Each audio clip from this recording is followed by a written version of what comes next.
Tatu inaanza shule, nimepiga ticha di ofisi yani zamu, basi mi nikafikishwa. Nilipofika pale magoti nikapigishwa, wanataka kunichapa nikainuka nikabisha. Nikatoka nduki mwendo kasi kama mwisi, kufika getini kucheki kuna mlinzi. Nataka kutoka kanlete vizuizi, sikumchelewesha ngumi moja tu ya fizi. Kichwani mawazo mengi yamenitawala, nagopa kurudi home, shuleni nimeacha msala. Njiani peke yangu naongea kama fala, akili kanituma nkalingada na sigala.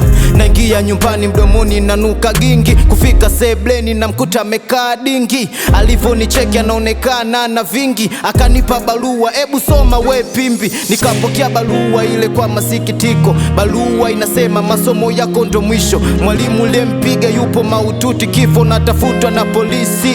Hapo ulipo sijakaa sawa, maza naye upesi upesi, anakuja analia machozi mengi kwa fesi. Kwa kinena mwanao ameleta kesi, amempa mimba mwanafunzi mtoto wa mjeshi.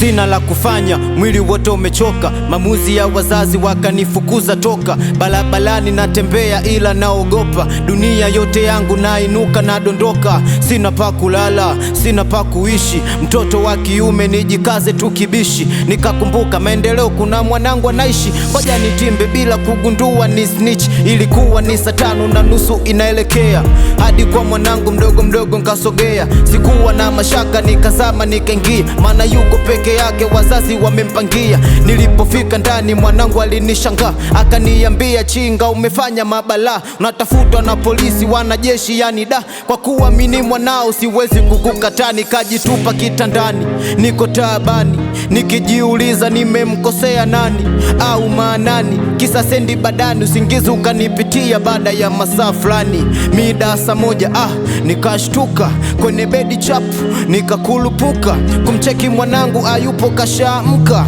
Nikajisemea shule amewahi utakuta, ngoja nitoke nje nipate kamwanga. Ile nachomoza kichwa na wakuta makamanda, alafu mchizi wangu tulie itana mwamba, anawaonyesha masoja sindo huyu hapa mshamba. Nikachezea mitama nikisimama makofi, wakaninyoshea mtutu wakikoki. Nikafumba macho nisione kifo eti ile nafumbua darasani wananicheki, kumbe ilikuwa ndoto kudadeki.